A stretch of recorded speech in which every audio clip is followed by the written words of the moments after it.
வணக்கம் students, welcome to கற்பது கணிதம். கணிதம் கற்போம் இனிமையாக எளிமையாக. இன்னைக்கு நாம அடிப்படை விகித சம தேற்றம் அப்படின்னு சொல்லப்படுற தேல்ஸ் தேற்றத்துக்கு எப்படி ப்ரூஃப் எழுதுறது அப்படிங்கிறது தான் நம்ம பார்க்க போறோம். கிரேக்க 7 ஞானிகளில் ஒருவர் அப்படின்னு சொல்லப்படுற தேல்ஸ் ஈஜிப்டுக்கு போயிருக்கும் போது ஒரு பெரிய பிரமிடனோட ஹைட்டை கண்டுபிடிக்க சொல்லி அவருக்கு சேலஞ்ச் பண்றாங்க. சிமிலர் ட்ரையாங்கிள்ஸ், வடிவொத்த முக்கோணங்கள், அந்த கான்செப்டை பயன்படுத்தி அவர் பெரிய பிரமிடனோட உயரத்தை கண்டுபிடிக்கிறாரு.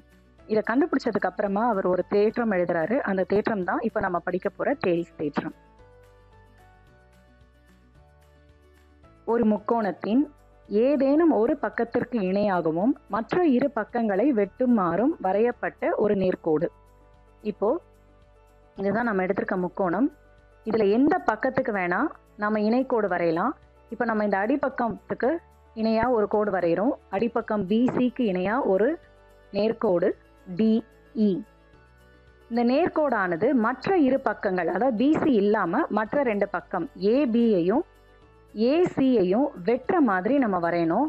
அப்படி வரையும் போது இந்த ஏபி அப்படிங்கிறத டி அப்படிங்கிற புள்ளியும் ஏசி அப்படிங்கிறத இ அப்படிங்கிற புள்ளியும் பிரிக்கும்.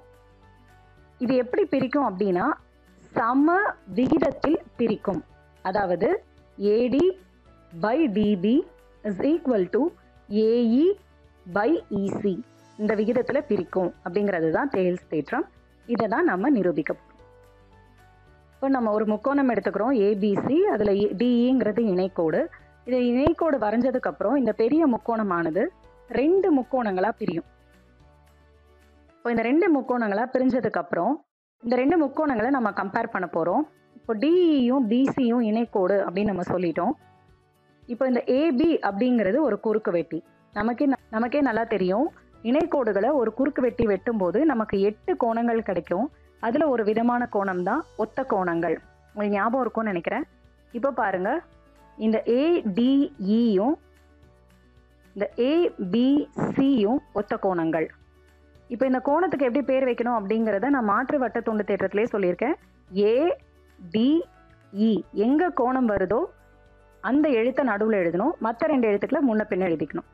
அதே மாதிரி ஏபிசி. இப்போ இந்த 2 கோணங்களும் சமம்.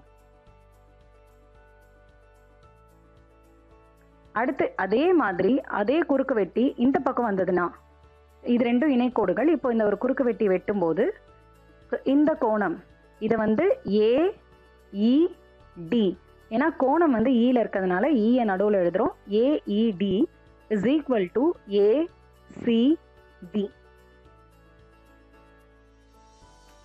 இப்போ இது 2மே ஒத்த கோணங்கள் தான். அடுத்து நம்ம 2 முக்கோணங்களையும் கம்பேர் பண்ணும்போதும் ஏ அப்படிங்கிறது பொதுவான கோணம்.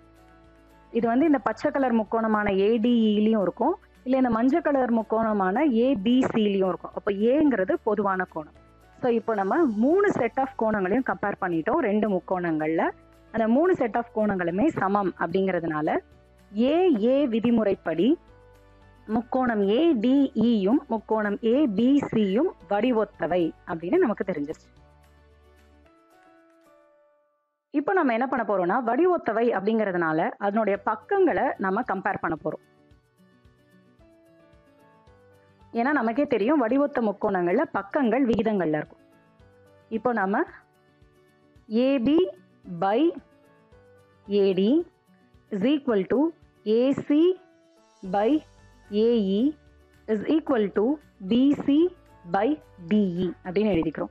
இப்போ இந்த விகிதங்கள் எழுதுறதுல உங்களுக்கு ஒரு கன்ஃபியூஷன் வரலாம். ஏன்னா சில நேரங்களில் புக்கில் AD by AB, AE by AC, DE by பிசின்னு கொடுத்துருப்பாங்களே, இவங்க இப்படி எழுதுறாங்களே அப்படின்னு உங்களுக்கு ஒரு சந்தேகம் வரலாம். இது நான் என்னன்னு சொல்கிறேன். நம்ம 2 முக்கோணங்களை கம்பேர் பண்ணுறோம், பக்கங்களை கம்பேர் பண்ணுறோம். இதை நீங்கள் பெரிய முக்கோணம் பை சின்ன முக்கோணம் அப்படின்னு கம்பேர் பண்ணலாம், அல்லது சின்ன முக்கோணம் பை பெரிய முக்கோணம்னும் கம்பேர் பண்ணலாம். இப்போ நீங்கள் ஞாபகம் வச்சுக்க வேண்டியது என்னன்னா, நீங்கள் முதல்ல பெரிய முக்கோணம் எடுத்தீங்க அப்படின்னா எல்லா பக்கங்களுமே பெரிய முக்கோணத்தோடது தான் இருக்கணும் தொகுதியில். பை பகுதியில் எல்லா பக்கங்களுமே சிறிய முக்கோணத்தோடு தான் இருக்கணும். இல்லை நீங்கள் முதல்ல சின்ன முக்கோணம் எடுத்துட்டு பை பெரிய முக்கோணம்னு கம்பேர் பண்ணுறீங்கனாலும் பண்ணலாம், அதுலேயும் ஒன்றும் தப்பில்லை. அப்போது தொகுதியில் இருக்கிற எல்லா மதிப்புகளுமே சின்ன முக்கோணத்தோடு தான் இருக்கணும், பகுதியில் இருக்கிற எல்லா மதிப்புகளுமே பெரிய முக்கோணத்தோடு தான் இருக்கணும்.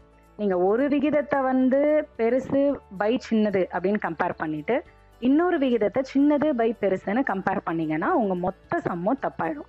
ஸோ ஸோ நீங்கள் இதை நல்லா ஞாபகம் வச்சுக்கணும். வடிவொத்தவையில் நம்ம முக்கோணங்கள் கம்பேர் பண்ணும்போது நீங்கள் எந்த முக்கோணம் வேணாலும் ஃபஸ்ட்டு எடுத்துக்கலாம் தொகுதியில், எந்த முக்கோணம் வேணாலும் பகுதியில் எடுத்துக்கலாம். ஆனால் தொகுதியில் இருக்கிற எல்லா மதிப்புகளுமே அதே முக்கோணத்தோடு தான் இருக்கணும். பகுதியில் இருக்கிற எல்லா மதிப்புகளுமே ஒரே முக்கோணத்தோடு தான் இருக்கணும். இதை மட்டும் நீங்கள் நல்லா ஞாபகம் வச்சுக்கோங்க. ஏன்னா இது எப்படி ப்ரூவ் பண்ணுறதுன்னு பார்க்கலாம். AB by AD is equal to AC by AE is equal to BC by DE. இப்போ இதில் நம்ம ரெண்டு விகிதங்களை மட்டும் எடுக்கிறோம். AB by AD is equal to AC by AE. இப்போ இந்த ABங்கிறது பார்த்தீங்கன்னா ஒரு நீளமான பெரிய முக்கோணத்தினுடைய பக்க அளவு. இப்போ அதை நான் ரெண்டு பகுதியாக பிரிக்கிறேன், AD ப்ளஸ் DB. அதே மாதிரி இந்த சைடு பார்த்தீங்கன்னா AC அப்படிங்கிறது நீளமான பகுதி, அதையும் நம்ம ரெண்டு பகுதியாக பிரிச்சுக்கலாம், AE ப்ளஸ் EC. இப்போ இந்த பின்னத்தை நம்ம பிரிக்க போகிறோம். எப்படி பிரிக்க போகிறோம்னா இந்த ஏடியை தனித்தனியாக எழுதிக்க போகிறோம். AD by AD plus DB by AD is equal to AE by AE plus EC by AE. ஓகேவா? இப்போ என்ன ஆகும், இந்த ஏடியும் கேன்சல் ஆகிடும். அதே மாதிரி இந்த பக்கம் ஏஇயும் கேன்சல் ஆகிடும். ஸோ ரெண்டு பக்கமும் உங்களுக்கு ஒன்று கிடைக்கும். இந்த ஒன்றும் இந்த பக்கம் இருக்கிற ஒன்றும் கேன்சல் ஆகிடும், ஏன்னா ஈக்குவல் டு அந்த பக்கம் இந்த பக்கம் இருக்கிறதுனால. இப்போ நமக்கு கடைசியாக DB by AD is equal to EC by AE அப்படின்னு கிடைக்கும். இது நீங்கள் உல்டாவாக எழுதுனீங்கன்னா AD by DB is equal to AE by EC, அதாவது தலைகீழாக மாற்றி எழுதுகிறோம். இப்போ இதுதான் தேற்றத்தினுடைய முழு வடிவம்.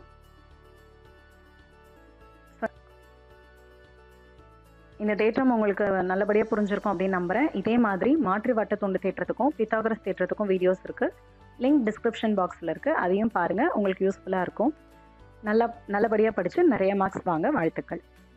தேங்க்யூ ஃபார் வாட்சிங்.